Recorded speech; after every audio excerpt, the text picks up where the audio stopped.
This program is a Warren Steibel production in association with South Carolina ETV. Funding for Firing Line is made possible by a major grant from the John M. Olin Foundation, Incorporated. Additional support is provided by the Annenberg Foundation, the Laurel Foundation, and the Friends of Firing Line.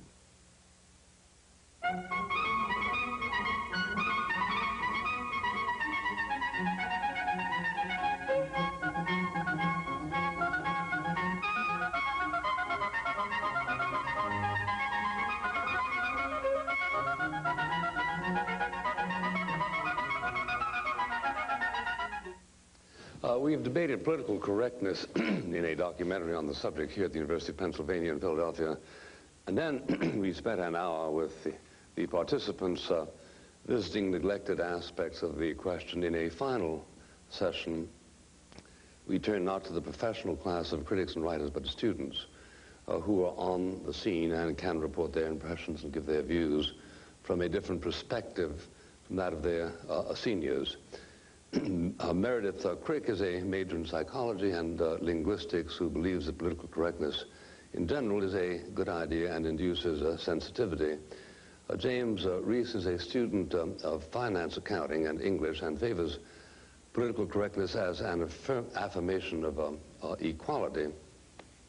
Erica Blount is majoring in English and journalism, and on the whole is also in favor of political correctness. Richard Cardona is a biology major who also believes that political correctness is menacing in its current form. Jonathan Pitt is specializing in intellectual history and philosophy, and his views on the subject will obviously be philosophical. Alex Schwartz is a communications major born in England, formerly associated with the Daily Pennsylvanian. And Daniel Kane is engaged in women's studies as a feminist who, however, believes that political correctness now damages rather than advances her cause. Richard Ahrens is engaged in the study of business and believes that the speech code at college, in fact, contributes to racial tensions on the campus. Let me begin by asking Mr. Ahrens, how should a university enforce good taste and civility, or should it not even try to do so? I think it's not the university's position to tell its students what it should and should not say. I think basic human decency would dictate that one should not make disparaging or offensive remarks based on someone's race or what they look like or what they believe, anything like that. But it's not the function of the university to act in loco parentis, and I think that if the university tries to prescribe exactly what can be said and what can't be said, it can create a sort of polarization because it's a very nebulous area as to who decides exactly what's offensive, which groups are protected under such a speech code or policy, and which groups aren't protected. So I think that can cause some animosity, and it can cause people to be afraid to speak out openly about issues because they're afraid they'll be thought of as offensive. I think it also, in the classroom environment, it creates tension, whereas professors can be very careful that they're not offending specific groups, and that definitely decreases the quality of the classroom experience. Does any of you disagree with that formulation? Presumably some of you do. Who wants to volunteer? Mr. Cardin, don't know? The point here is, then how would you go about people just coming out and saying things that will regress the amount of academic integrity that you can have? For example, if a professor talks or points specific examples in his classroom and talks about ex-slaves, per se, then aren't you degrading the academic integrity in that classroom? I think the important issue is that it's not a matter of whether it's your academic integrity you're grading. I think people at a university, at any university or college, should have enough common decency to police themselves and to not make statements which would be construed as offensive. Now, that's not always going to happen. We're not talking about what people should do, are we? Because I think we all know that. We're talking about those who don't do it. Is it a common problem, or is it just between him and his pastor? and his parents. I think the solution would be that there's nothing wrong with a code of conduct the university would have, but there shouldn't be something that says you can say this and you can't say this, because it's far too murky a subject to really set limits for. And I think it only makes trouble. Well, should a college take an active role in persuading its male students not to impregnate its women students and its women students not to be impregnated by the male students?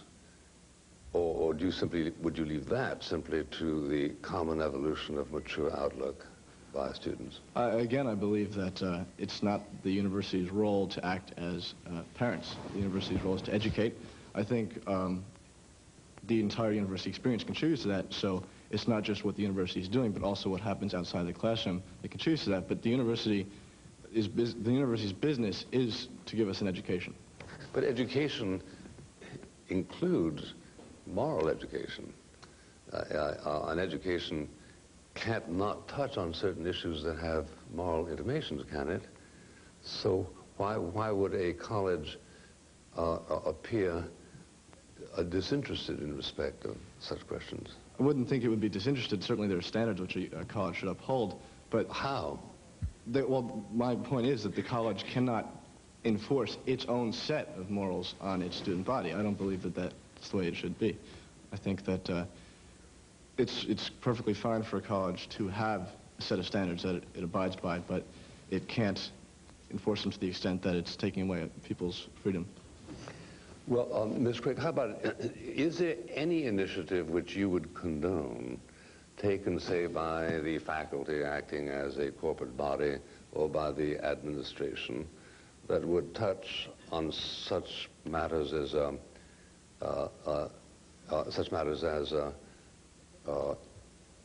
illegitimate children, or for that matter, anything that has primarily to do with moral questions?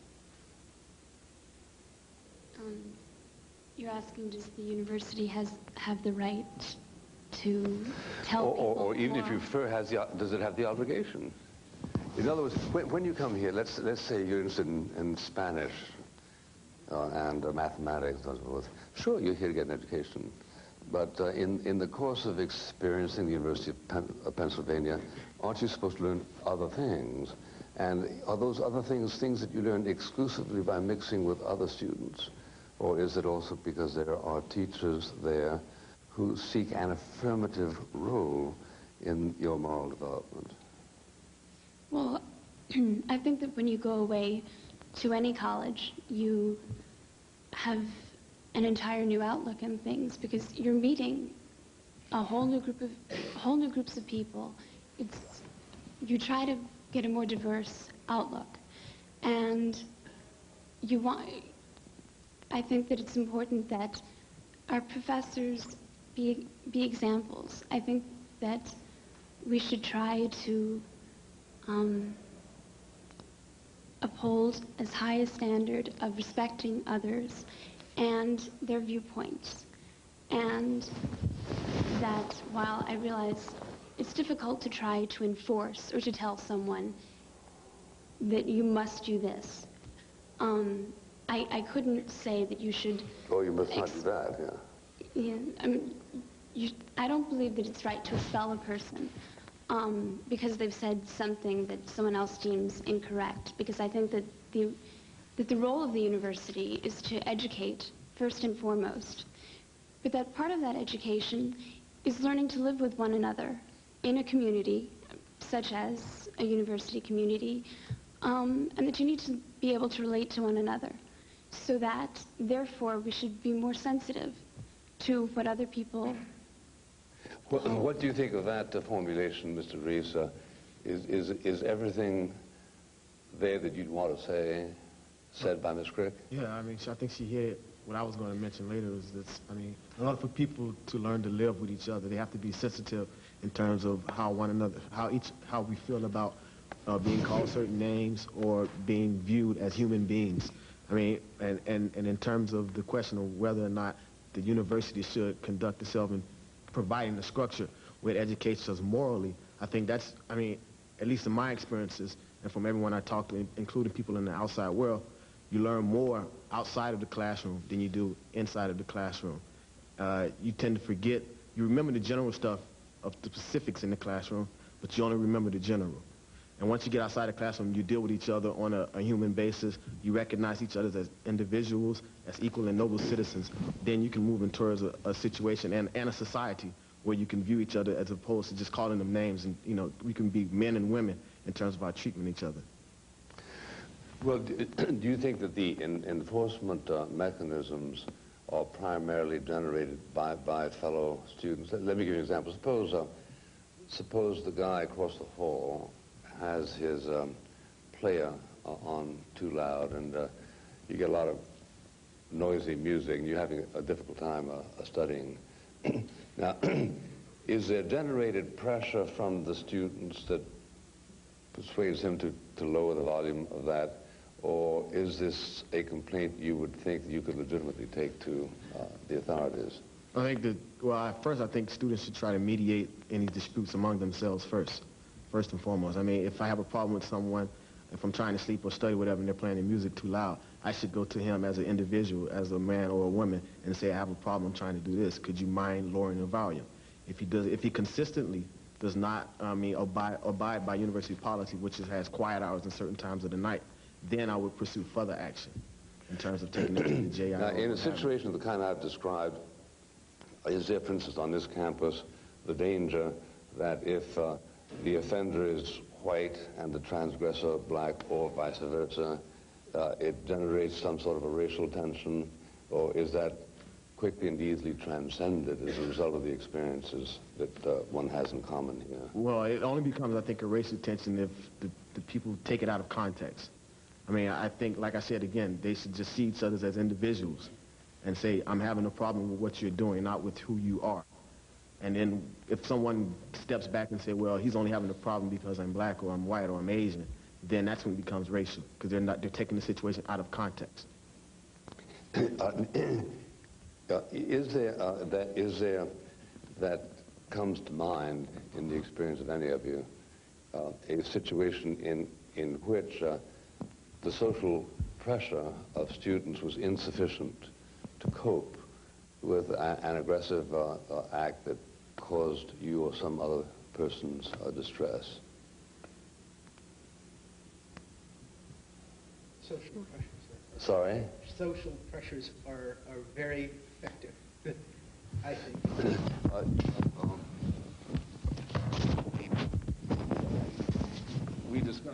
We discussed during the debate the student at Brown University who got drunk and went down and started screaming anti-Semitic epithets. And he was kicked out.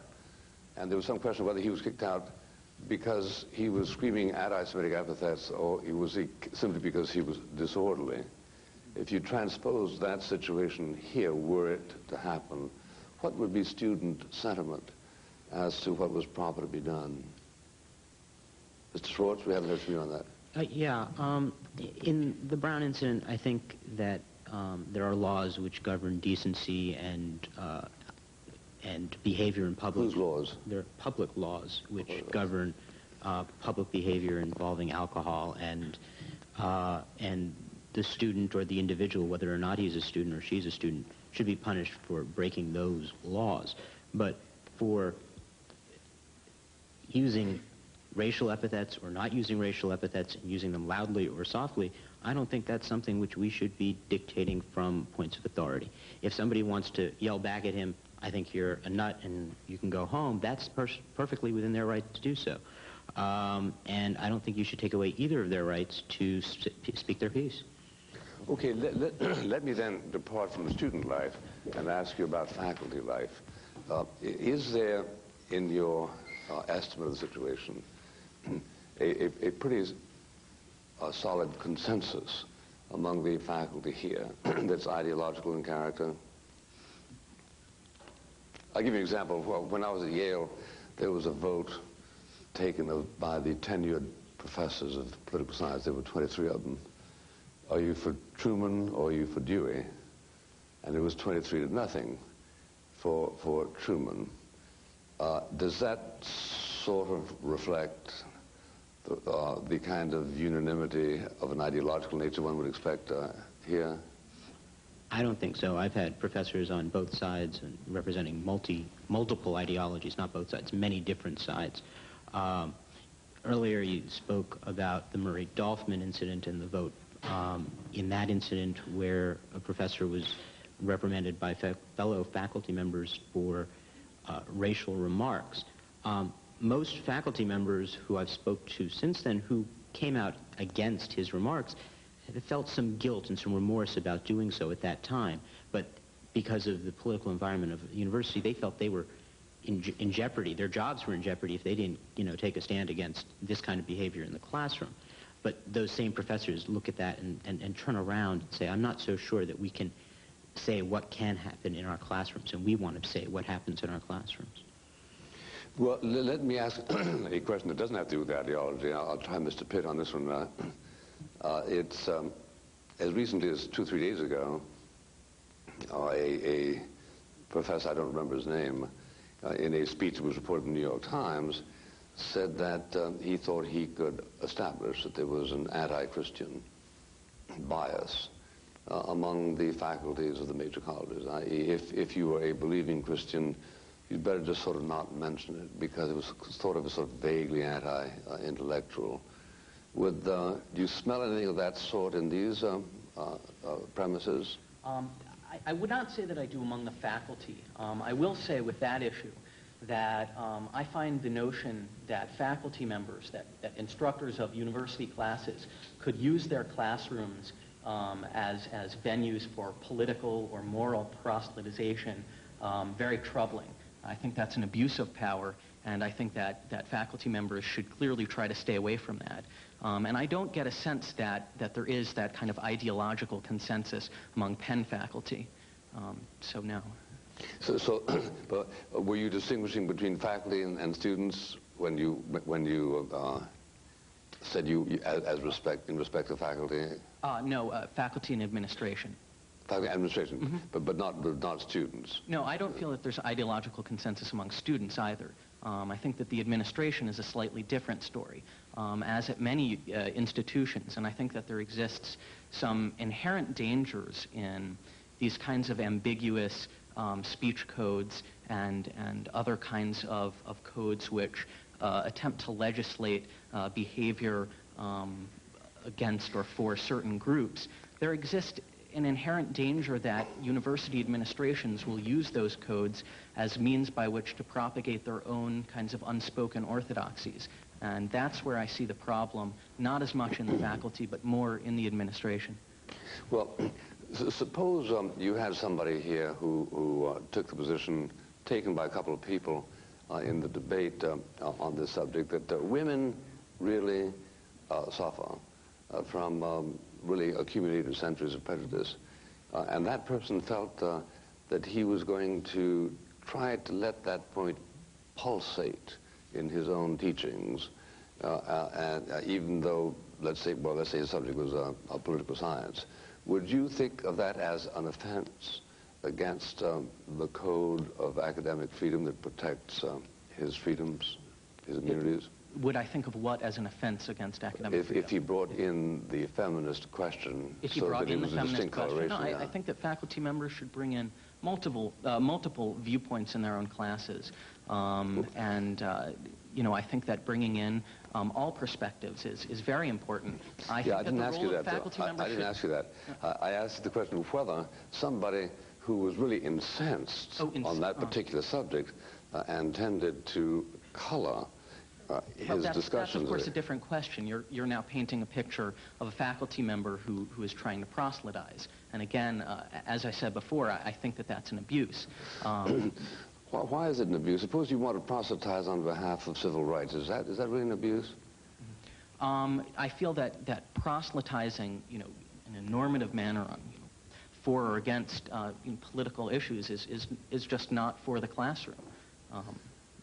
Well, of course, there are different ways of doing that, aren't there? There are techniques. If you want to advance the cause of civil rights, you don't have to come in with a hammer and say, we're equal and so on and so forth. Well, I but think that you the can case sort of insinuate a preference for... Well, I think with the case of civil rights, the evidence of America, you know, of our own American history really stands on its own. I think faculty members who seek, you know, who seek to give their students an accurate depiction of American history and the history of civil rights will actually succeed in putting forth, or at least in not in imbuing their students or not in being dogmatic in any sense, but they will succeed in giving their students an accurate sense of what civil rights was about. And I think that the take-home message, at least in that case, is very clear, and that people will come out for it. Well, what you're really saying is that his history, properly read, is going to lead you to the student to congenial conclusions. A Marxist or deconstructionist would say that's not true. Well, students should be allowed to read their own, to take their own conclusions from the evidence which they're given, though. Well, obviously they will. I mean, nobody's going to tell you what to think, but I'm simply talking about the professor who proselytizes. Is that accepted or not accepted depending on which point of view? No, it's wrong for all points of view. You say it's wrong, but is it... is it accepted here? Yeah. I mean, I can't speak, you know, utterly authoritatively on that, but I would wager that it's not accepted universally. I would wager that there is some bias in when it's accepted and when it's not. I get the feeling that I get the feeling that if one was a conservative Catholic attempting to express views of pro-life or any of a number of other slew of any of a slew of views, I mean, I think that that one would encounter a lot more resistance and institutional resistance than if one was promoting, say, a liberal democratic agenda. So I do feel that there exists some bias. Even if it was being promoted by an Orthodox Jew who has identical positions, or a fundamentalist Christian, for that matter, or a Baptist. Now, Ms. Blount, is this an interesting... Have we stumbled across something that does distinguish between people whose own enthusiasms are acceptable over against those who are not welcome, namely a position on abortion? If you had a professor who, in the course of talking about biology, made the point that he thought a fetus was a viable human being, would you consider that he was trying to sell you on a pro-life ticket? Well, I think that the classroom is one avenue where students need to learn moral values, especially in America, which seems to be becoming more and more less moral. And I think that as far as being an African American, I think that that's also an avenue where African American history could be taught as far as what really occurred, and that would allow for people to respect African Americans in that way, understanding the history, understanding that we built the country. And as far as teachers forcing their views, I don't think they're forcing their views as far as abortion or anything else. I think that they can be allowed to say whatever they want to say, and students can either be against it or for it. I think everybody has a right to say whatever they want to say. Now, who decides whether you can publish a column in the newspaper here? The editor or the editorial board? Are there any taboos that would prevent a position from being ventilated in that newspaper? I mean, obviously, yeah, there are some people who will have different biases against what you believe, but ultimately, it should, whatever you feel, it should be printed. Well, you would be the authority on that, wouldn't you? I don't know if I'm an authority on anything, but I believe the process at the Daily Pennsylvanian is that the editorial page editor and other editors together read through column applications on a semesterly basis and try to pick a group of columnists whom they think will fill the page with interesting discussion on a regular basis. And if they try irrespective of their point of view, just interesting. I think that... Well written. that depending on which group of editors is in which semester, they may choose to try to get many different views, or they may try to fill the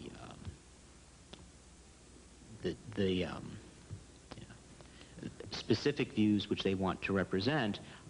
Whether they're doing that and leaving out other views is one issue, but they're definitely putting together a group that they think will try to, in some way, represent many opinions. Well, say in a season of a political, national political election, would the newspaper here attempt to recruit a columnist who would give, say, the Republican position? I've never heard of the Daily Pennsylvanian going out and recruiting a columnist. They accept applications from lots of columnists or prospective columnists, and they may say, well, this is going to be an election year and we would like to, you know, hopefully in this group there's going to be someone who's going to represent this side and someone who's going to represent that side and someone's going to represent this third side, and maybe together we'll spark some sort of political discourse on this campus. That group of editors may very well decide to do that, but that's fully, I guess, within their privilege for being the editors of a newspaper at that point. Thank you, ladies and gentlemen. Appreciate your coming. I wish you all a lot of luck. Good night.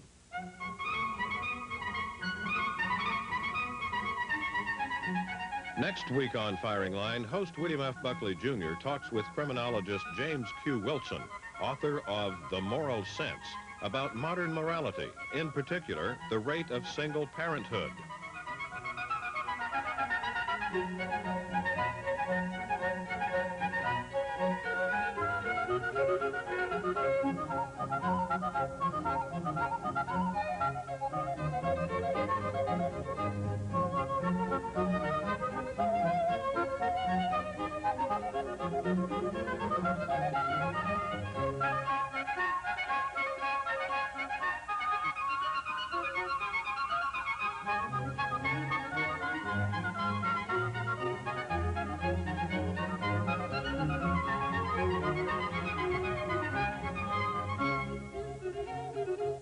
Funding for Firing Line was made possible by a major grant from the John M. Olin Foundation, Incorporated. Additional support was provided by the Annenberg Foundation, the Laurel Foundation, and the Friends of Firing Line.